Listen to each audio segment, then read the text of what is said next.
ప్రజల దాహార్తిని తీర్చేందుకు వినాయక స్టీల్ పరిశ్రమ చలివేంద్రం ఏర్పాటు చేయడం అభినందనీయమని సర్పంచ్ సాయి కుమార్ గౌడ్ తెలిపారు. చేగుంట మండలం వడియారం గ్రామంలో వేసవి కాలంలో ప్రజల దాహార్తిని తీర్చాలనే ఉద్దేశంతో వినాయక స్టీల్ పరిశ్రమ సహకారంతో గాంధీ విగ్రహం దగ్గర చలివేంద్రాన్ని ఏర్పాటు చేశారు. ఈ చలివేంద్రాన్ని స్థానిక సర్పంచ్ సాయి కుమార్ గౌడ్ ప్రారంభించారు. ఈ సందర్భంగా ఆయన మాట్లాడుతూ వేసవి కాలం దృష్టిలో పెట్టుకుని వినాయక స్టీల్ పరిశ్రమ వారు గ్రామంలో చలివేంద్రం ఏర్పాటు చేయడం అభినందనీయమని, ఎండాకాలంలో నీళ్ల దానం చాలా ముఖ్యమైనదన్నారు. ఈ కార్యక్రమంలో సర్పంచ్ సాయి కుమార్ గౌడ్, వినాయక స్టీల్ పరిశ్రమ ప్లాంట్ సీనియర్ మేనేజర్ శ్రీనివాస ఆచార్యులు, మేనేజర్ స్వామి గౌడ్, పంచాయతీ పాలక సభ్యులు, పరిశ్రమ సిబ్బంది పాల్గొన్నారు.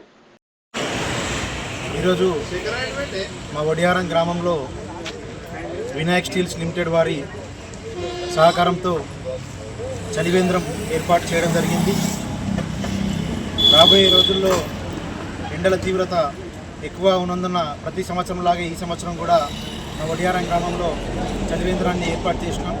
ఈ చలివేంద్రాన్ని రహదారి వెంబడ వెళ్ళే ప్రయాణికులు కానీ, రైతులు కానీ, గ్రామ ప్రజలు కానీ అందరూ కూడా ఉపయోగించుకోవాలని పేరున తెలుపుతూ, అలాగే ఎండలు చాలా ఎక్కువగా ఉన్నాయి కాబట్టి ప్రజలందరూ కూడా అప్రమత్తంగా ఉండి దయచేసి ఉదయం పూటనే ప్రయాణాలు పెట్టుకోవాలని గ్రామ ప్రజలందరినీ కూడా కోరుకుంటున్నాను. Thank you.